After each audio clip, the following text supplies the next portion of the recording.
दोस्तों, आपको क्या लगता है कि वर्ल्ड वॉर जब होगा या शुरू होगा तो उसकी कोई घोषणा होगी, रणभेरी बजाई जाएगी, शंख बजाया जाएगा, लोगों को आमंत्रण भेजा जाएगा कि नहीं नहीं देखिए अब वर्ल्ड वॉर शुरू हो गया?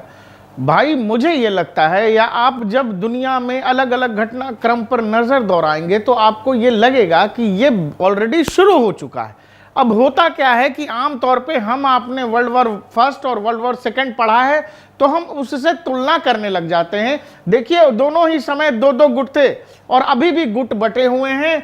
लड़ कुछ लोग रहे हैं लेकिन पीछे पूरा ग्रुप बना हुआ है जिसके पीछे कोई दिमाग लगा हुआ है, कोई किसी को हथियार बेच रहा है, कोई किसी को पैसा दे रहा है, कोई किसी को ड्रोन दे रहा है, लेकिन ग्रुप आप जब ध्यान से देखोगे तो बटे हुए।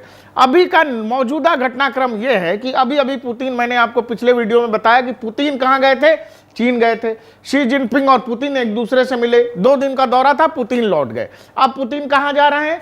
पुतिन जाएंगे नॉर्थ कोरिया। किनसे मिलने? तानाशाह किम जोंग उन से मिलने। और यह मीटिंग के बाद क्या हुआ आपको पता है? पुतिन कहां वो न्यूक्लियर वॉर ड्रिल कर रहे हैं? बेलारूस में। और शी जिनपिंग ने पूरे ताइवान को घेर लिया चारों तरफ से। पीएलए की नेवी ने और पीएलए की एयरफोर्स लगातार एयर स्पेस का उल्लंघन करने लगी ताइवान के अंदर। अब रशिया और नॉर्थ कोरिया ने एक डील की है। डील क्या है? हथियारों की डील। और इसको लेकर जापान से लेकर साउथ कोरिया परेशान हो गए और उन्होंने नए सैंक्शन लाद दिए पुतिन पर और नॉर्थ कोरिया पर। इनसे इन देशों को कोई फर्क पड़ता है क्या? कोई फर्क नहीं पड़ता है। क्यों?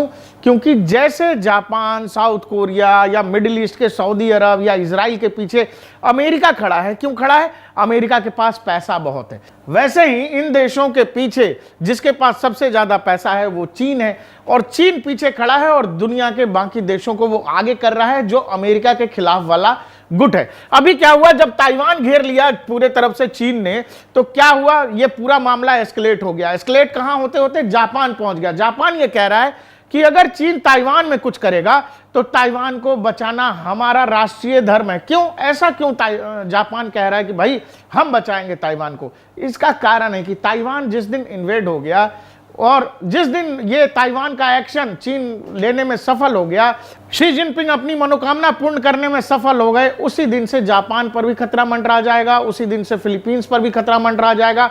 और ये देश ये जानते हैं, क्योंकि अगर ताइवान इन्वेड जैसे ही चीन ने कर लिया, वैसे ही चीन जब चाहेगा वो जापान को भी दबोच सकता है, जापान को भी मसल सकता है। और इसीलिए जापान ये समझता है, जब जापान ने देखिए क्या कहा कि भाई हमारा जो है नेशनल ड्यूटी है ताइवान को बचाना, और हमारे नेशनल सर्वाइवल के लिए ताइवान का बचे रहना जरूरी है। क्योंकि अगर चीन ताइवान में भी आ गया तो आप समझो जापान पर चीन कई तरफ से हमला कर सकने की ताकत रख सकता है। और इसीलिए जापानीज कह रहे हैं कि नहीं भाई हम तो ताइवान को बचाएंगे।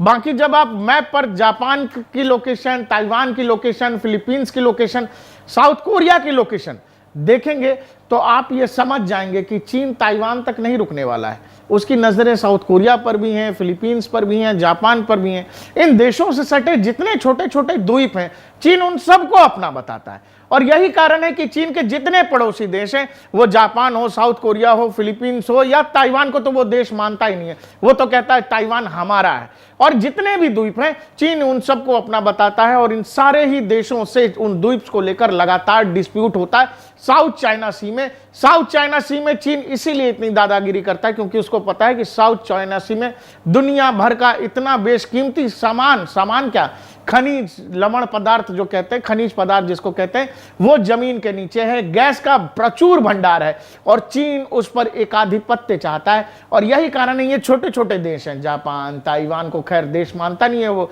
फिलीपींस या साउथ कोरिया, इन सब को चीन अपनी ताकत के बल पर धमकाता रहता है। जो साउथ चाइना सी है वो पूरी दुनिया के लिए जरूरी है और इसीलिए वहां पर अमेरिका, साउथ कोरिया हो, फिलीपींस हो या ताइवान हो या जापान हो, इन सब को अमेरिका सपोर्ट करता है। इस पूरी कहानी में अब जापान की भी एंट्री हो गई है। और मैंने आपको बताया कि पुतिन साहब कहां जा रहे हैं? नॉर्थ कोरिया जा रहे हैं। नॉर्थ कोरिया जा रहे हैं और आर्म्स डील होनी है। एक ऐसा देश जो किसी से कोई मतलब नहीं रखता, यह देश अपने आप को दुनिया से अलग करके रखे हुए हुए, बावजूद इसके पुतिन वहां जा रहे हैं। तो ये एक दुनिया की एक बड़ी घटनाक्रम है। एक तरफ तो यूक्रेन की सीमा पर बेलारूस के साथ मिलकर, अब लुकाशेंको के साथ मिलकर पुतिन अभी मीटिंग करके लौटे, और वहां Russian army nuclear war drill कर रही है, न्यूक्लियर टैक्टिकल वेपन्स के साथ, और ये देख रहे हैं। और शी जिनपिंग के साथ मिलते ही, जैसे शी जिनपिंग को मौका मिला, उन्होंने ताइवान घेर लिया।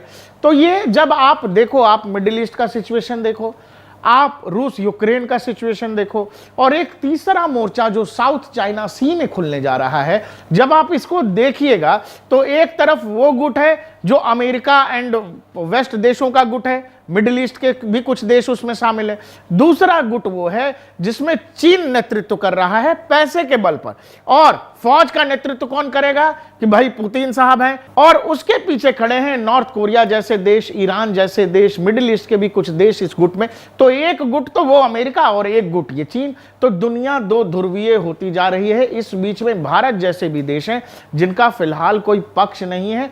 हमारा एक ही पक्ष है कि भाई हमारा जो हित होगा हम केवल वही सोचेंगे।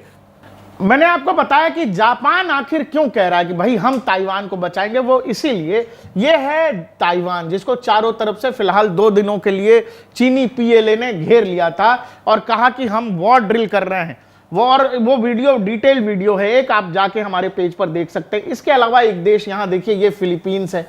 ये फिलीपींस हो या ताइवान हो या साउथ कोरिया ये रहा, और ये जापान, ये सभी देश छोटे छोटे द्वीपों से मिलकर बने हुए देश हैं। अब अगर ताइवान पर चीन ने कब्जा कर लिया तो वो केवल ताइवान तक नहीं रुकने वाला है, वो फिर उसकी नजरें साउथ कोरिया पर भी जाएंगी। वो किसी दिन कह देगा कि साउथ कोरिया भी हमारा हिस्सा रहा है, ऐतिहासिक चीन का हिस्सा रहा है। वो कह देगा कि जापान भी हमारा हिस्सा रहा है। ये बहुत छोटे छोटे देश हैं और चीनी सैन्य ताकत के सामने इन देशों की कोई हैसियत नहीं है। इसीलिए अमेरिका जो है इन तीनों ही देशों को प्रोटेक्ट करता है, और अब अमेरिकी प्रोटेक्शन को बीजिंग लगातार चैलेंज इसीलिए कर रहा है क्योंकि बीजिंग के पास भी मिलिट्री माइट है। दूसरा, दुनिया भर में दूसरी सबसे बड़ी आर्थिक ताकत है चीन। अभी देखिए, मैंने आपको बताया कि जैसे ही पुतिन साहब मिलकर के गए, पुतिन साहब के जाते ही जिनपिंग ने पूरे ताइवान का ये हाल कर दिया, और दूसरी तरफ पुतिन क्या करने लगे, पुतिन न्यूक्लियर वॉर ड्रिल करने लगे। तो ऐसा लगता है ये पूरे सिचुएशन को जब आप गौर से एनालाइज करोगे तो ऐसा आपको लगेगा कि शायद पुतिन और शी जिनपिंग में ऐसी डील हो गई कि आप जो ताइवान में करोगे उसके पीछे रूस खड़ा रहेगा, हम जो यूक्रेन में कर रहे हैं उसके पीछे आपको रहना होगा। बेलारूस में न्यूक्लियर वॉर ड्रिल का मतलब यही है कि रूस अब जो है यूक्रेन वॉर का अंत चाहता है। और अभी हाल में जो एक ब्रिटेन के मंत्री थे, उन्होंने यूक्रेन को यह कह दिया कि आप जो हैं हमारे हथियारों का इस्तेमाल रूस के अंदर आंतरिक हमलों के लिए कर सकते हैं। मतलब रूस के अंदर तक आप हमारे ब्रिटेन के हथियारों का इस्तेमाल करते हैं हमला करने के लिए। उस पर रशिया ने कह दिया कि यह ज्यादा मजाक ठीक नहीं है, अगर अपने शहर बचाने हैं तो जरा होश में बात करो, नहीं सीधा न्यूक्लियर मिसाइल मारेंगे हम। ये रूस कह रहा है। तो मतलब हर पक्ष एक दूसरे को उकसा रहा है। तो ये मामला कोई ऐसा नहीं है कि कोई एक दूसरे से अच्छी बात कर रहे हैं, बढ़िया बात कर रहे हैं, भाई मामला नहीं बढ़े। लोग एक दूसरे का मामला और उलझा रहे हैं।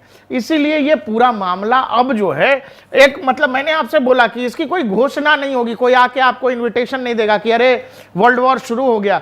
ऐसा ही वर्ल्ड वॉर होता है भाई। मुझे ये लगता है वर्ल्ड वॉर ऑलरेडी स्टार्ट हो चुका है। किस किस हिस्से में, ये देख लो आप, ये साउथ चाइना सी का हिस्सा है। यहां ऑलरेडी अलग अलग पार्टीज भिड़ी हुई हैं। China Taiwan conflict, China Japan, China south Korea, China Philippines. Philippines ने तो ब्रह्मोस भी तैनात कर रखे हैं, हमने ब्रह्मोस दिए हैं। उसके अलावा ये पूरा इलाका मिडिल ईस्ट का, ये जो Iran, Iraq, Syria, Lebanon, Israel, यहां भी जबरदस्त कॉन्फ्लिक्ट। आपको पता अभी अभी ईरान इजराइल होके निपटा है। इजराइल पिछले 6 महीने से गाजा में लगातार जो कर रहा है वो दुनिया देख रही है। इसके अलावा पूरे मिडिल ईस्ट में रशिया हो या फिर इजराइल हो या अमेरिका हो, ब्रिटेन हो, जिसको जो मन करता है, जिस देश में मन करता है वहां जाकर के वो लोग अटैक करते हैं। पूरे मिडिल ईस्ट में अमेरिकी और पश्चिमी नाटो देशों के जो हैं बेसेस हैं। इसके अलावा तीसरा कॉन्फ्लिक्ट पॉइंट कौन सा है, वो है रशिया का। यहां पर रशिया यूक्रेन कहानी जो चल रही है। तो 3 फ्लैश पॉइंट्स हैं और ये ग्रुप सेम है। मतलब जिन लोगों के बीच विवाद है वो एक ही, मतलब 2 गुट ही हैं। वो या तो अमेरिका समर्थित गुट है या चीन और रशिया समर्थित गुट है। और इसीलिए ये मामला अब एस्केलेट होता जा रहा है। ये मामला पूरा ऐसा हो गया कि यूक्रेन का मामला नहीं सुलझा तो रूस ने क्या किया, अमेरिका को इजराइल गाजा में फंसा दिया। अब वहां चूंकि मामला आगे बढ़ता जा रहा था, तो चीन को यह लगा कि चलो इसी बहाने हम ताइवान में भी कर ले, भाई जब दुनिया में अलग अलग जगहों पे सब कुछ हो रहा है तो हम भी कुछ कर लेते हैं। इस पूरे सिचुएशन में भारत कहां है, भारत की क्या स्थिति है? तो ये भारत, आप हमारे हिंदुस्तान का मैप है। पाकिस्तान और चीन दोनों ही हॉस्टाइल नेशन है, हमारे संबंध दोनों से ही अच्छे नहीं है, दोनों ही हमारे दुश्मन राष्ट्र है, और ये विवादित क्षेत्र है सीमाओं का। और लगातार यहाँ पर पीएलए अपनी वो जो है बढ़ा रहा है, मौजूदगी बढ़ा रहा है, इंफ्रास्ट्रक्चर बढ़ा रहा है। इंडियन आर्मी काउंटर स्ट्रेटजी कर रही है कि भाई काउंटर हम लोग भी कर रहे हैं, लगातार अपनी तैनाती कर रहे हैं। बावजूद इसके जब आप समझो, एक अगले कहानी पर मैं आपको ले चलता हूं। मैंने आपको कहा कि ये विश्व युद्ध क्या शुरू होगा तो कोई डेट आएगी, या ऑलरेडी ये शुरू हो चुका है। तो अगली कहानी आप ये समझिए कि दुनिया में एक नोस्ट्राडामस हुआ करते थे जो भविष्य बताया करते थे। उन्होंने बहुत सारी भविष्यवाणियां की, एक किताब भी लिखा जिसमें बहुत सारी घटनाओं का जिक्र है। उन्होंने वर्ल्ड वॉर 1 की तारीख बताई थी, वर्ल्ड वॉर 2 के लिए भी भविष्यवाणी की थी। वो बता चुके थे कि अमेरिका में 9/11 जैसी कोई घटना होगी, और वो हुआ। नोस्ट्राडामस ने प्राचीन समय में 900 से ज्यादा भविष्यवाणियां की थी। अभी एक मौजूदा समय के नोस्ट्राडामस बताए जा रहे हैं, और उन्होंने एक भविष्यवाणी की। कौशल कुमार नाम का ये भविष्यवक्ता भारतीय मूल के हैं, भारत के हैं, और इन्होंने एक ऐसी भविष्यवाणी कर दी कि दुनिया भर के बड़े अखबारों ने, बड़े टेलीविजन न्यूज चैनल्स ने इस खबर को चला दिया। क्या बताया कौशल ने? तो कौशल ने यह बताया, वो चूंकि वैदिक ज्योतिषाचार्य हैं, वो ग्रहों का आकार देख के, उनकी गति देख के, और ग्रहों का मतलब एक अलाइनमेंट देख के वो ये बताते हैं कि दुनिया की स्थिति क्या होगी, और उस आधार पर वो भविष्यवाणी करते हैं। उन्होंने एक भविष्यवाणी की और दुनिया भर के अखबारों ने यह छाप दिया। उनका कहना है कि 18 जून, मतलब आने वाले जून में 18 जून से विश्व युद्ध की शुरुआत हो जाएगी। और इससे पहले, मतलब ये बताने से पहले, जो हमने आपको पूरा सिनारियो बताया कि दुनिया में अलग अलग चीजों को लेकर जब आप ध्यान करोगे तो ऐसा लगता है कि कौशल की जो बात है, कौशल जो जिस डेट की बात कर रहे हैं उस तारीख में दम हो भी सकता है। और मैं फिर आपसे कह रहा हूं, ये तो ठीक है, भविष्यवाणी वाली बात है जो दुनिया भर के अखबारों ने लिख दिया। इसके अलावा जब आप सिनारियो देखेंगे, जब अलग अलग फैक्टर्स पर बात करेंगे, तो आपको लगेगा कि ये शायद 18 जून की तारीख आए ना आए, उस दिन ऐसी कोई घोषणा हो ना हो, लेकिन विश्व युद्ध ऑलरेडी इस दुनिया में चल रहा है।